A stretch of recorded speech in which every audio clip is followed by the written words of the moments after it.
Current affairs में आपका स्वागत है। 10/9/2025 के करंट अफेयर्स चालू करते हैं। प्रश्न नंबर पहला, हाल ही में किस राज्य ने लड़कियों की शिक्षा के लिए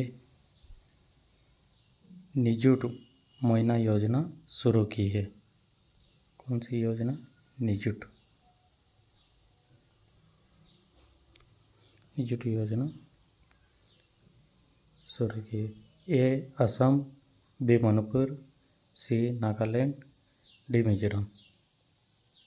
इसका उत्तर हो जाएगा ए असम। असम के बारे में कुछ जानते हैं। असम सरकार ने बाल विवाह रोकने और छात्रों को उच्च शिक्षा के लिए प्रोत्साहित करने के उद्देश्य से निकट मोइना योजना शुरू की है। इस योजना के तहत कक्षा 11वीं के लिए मासिक वजीफा 1000 रुपये, डिग्री छात्रों के लिए 1250 रुपये और स्नातकोत्तर छात्रों के लिए 2500 रुपये प्रदान किए जाते हैं। पात्रता के लिए छात्रों को नियमित रूप से कक्षाओं में भाग लेना, अनुशासन बनाए रखना, परीक्षा में अच्छा प्रदर्शन करना और स्नातकोत्तर पूरा करने तक शादी में देरी करनी होगी। इस पहल का उद्देश्य लड़कियों को सशक्त बनाना और असम में शिक्षा को बढ़ावा देना है। प्रश्न नंबर दूसरा,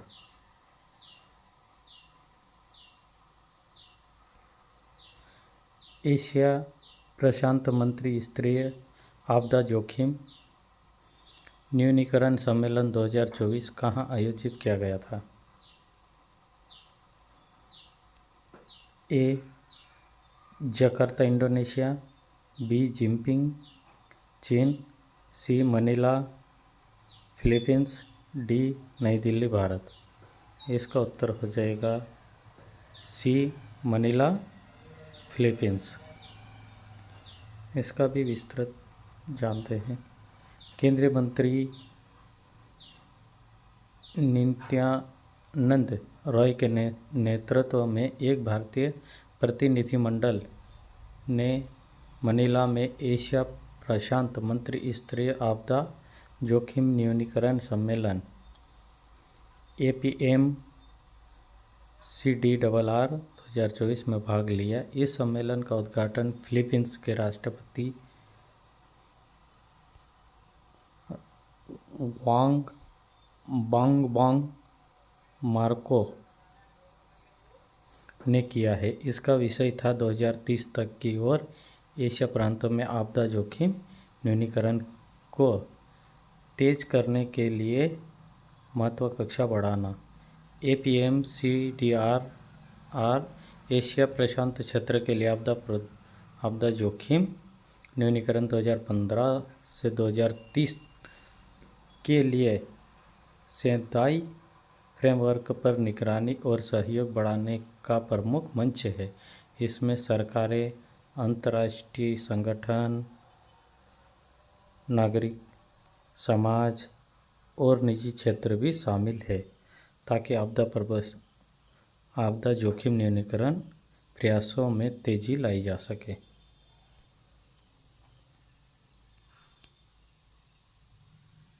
प्रश्न नंबर तीसरा, हाल ही में सागर कवच अभ्यास कहाँ आयोजित किया गया था?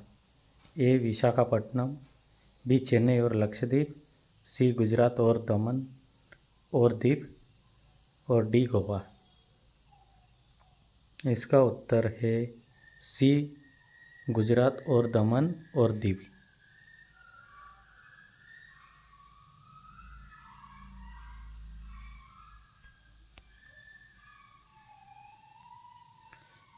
भारत तटरक्षक बल ने 16-17 अक्टूबर को गुजरात और दमन और दीव में तटीय सुरक्षा अभ्यास सागर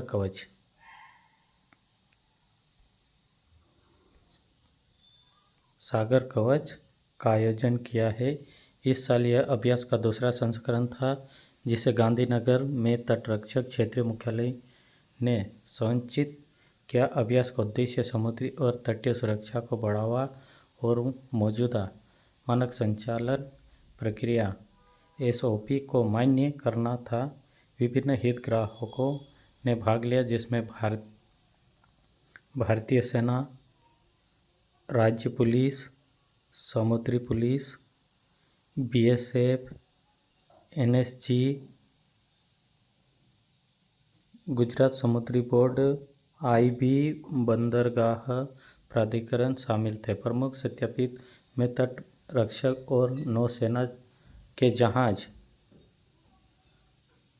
और नाव शामिल थे, और हवाई निगरानी विमान और ड्रोन द्वारा की गई समुद्री सुरक्षा बनाए रखने में समन्वय और प्रभावशील की जांच के लिए संचालित प्रदेशों का अनुसरण किया गया है। प्रश्न नंबर 4, हाल ही में किस भारतीय ने तीरंदाजी विश्व कप फाइनल 2024 में रजत पदक जीता? ए. दीपिका कुमारी, बी. बॉम्बियाला देवी, सी. पनीत कौर, डी. मुस्कान किरार। इसका उत्तर हो जाएगा ए. दीपिका कुमारी।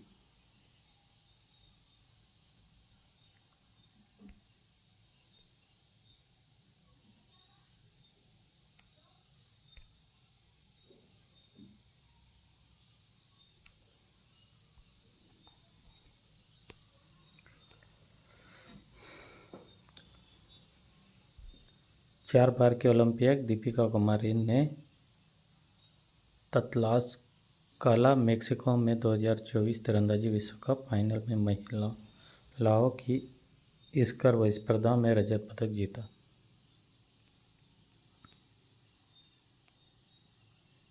प्रश्न नंबर 5, पश्चिमी हिमालय में हाल ही में खोजी गई एंग्युलस डिक्यूप्रिड क्या है? ए. मकड़ी, बी. ड्रैगनफ्लाई, सी. सांप, डी. मेंढक। इसका उत्तर हो जाएगा सी. सांप। वैज्ञानिक ने पश्चिमी हिमालय में एक नई सांप प्रजाति की खोज की है, जिसे अभिनेता लियोनार्डो डिकैप्रियो के नाम पर एंग्युलस डिक्यूप्रिड नाम दिया गया है। यह कोलुब्रिड परिवार का हिस्सा है, जिसमें 1800 से अधिक सांप प्रजाति शामिल है। इस नई प्रजाति के कई छोटे दांत होते हैं। यह लगभग 22 इंच लंबी होती है। कितनी? 22 इंच लंबी होती। इसमें गहरे भूरे वाले चौड़ा कॉलर होता है। इसकी मौजूदा खोपड़ी और खड़ी गुप्ताकार थुक्कन होती है। यह लगभग 6000 फीट की ऊंचाई पर रहती है। इसे आमतौर पर डिकैप्रियो का हिमालयी सांप कहा जाता है। यह हिमालय प्रदेश, उत्तराखंड, नेपाल में पाया जाता है। सांप मई के अंत से अगस्त तक अत्यधिक सक्रिय रहते हैं और व्यसीन होते हैं। प्रश्न नंबर 6, हाल ही में किन दो संगठनों ने 5G ग्रामीण कनेक्टिविटी के लिए किलोमीटर वेव ट्रांसीवर विकसित करने के लिए एक समझौते पर हस्ताक्षर किए हैं? ए. सीडॉक और IIT रुड़की, बी. इसरो और IIT दिल्ली, सी. DRDO और IIT मद्रास, डी.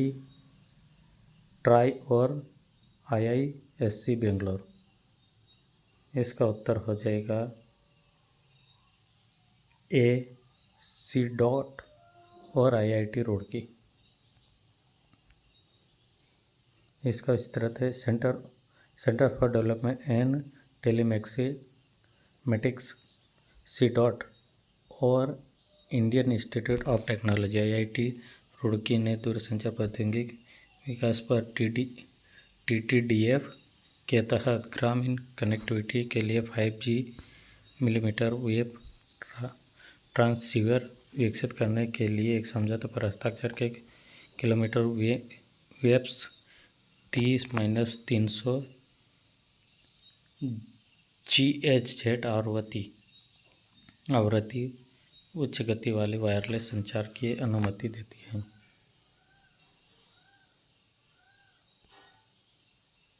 प्रश्न नंबर 7वां, हाल ही में AI सक्षम ई-तरंग प्रणाली किस मंत्रालय ने लॉन्च की है?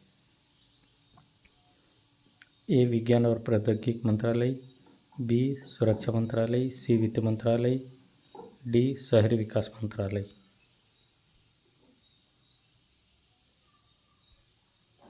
इसका उत्तर हो जाएगा बी. रक्षा मंत्रालय।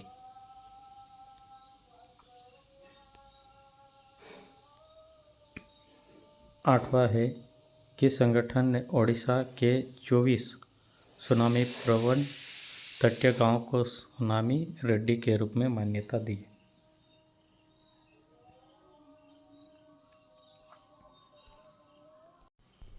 ए. UNESCO intergovernmental oceanographic commission, B. International maritime organization, C. संयुक्त राष्ट्र पर्यावरण कार्यक्रम। डी प्रयुक्त में से कहीं नहीं। इसका उत्तर हो जाएगा ए. यूनेस्को और इंटरगवर्नल ओशनोग्राफिक कमीशन।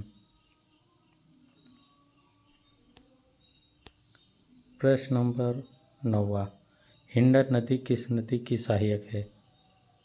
एक नदी, ए. यमुना, बी. नर्मदा, सी. कृष्णा, डी. कावेरी।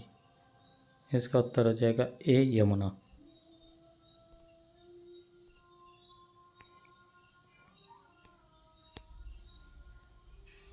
प्रश्न नंबर 10वां, हाल ही में चौथी एशियन रोल बॉल चैंपियन कहाँ आयोजित की गई थी? ए.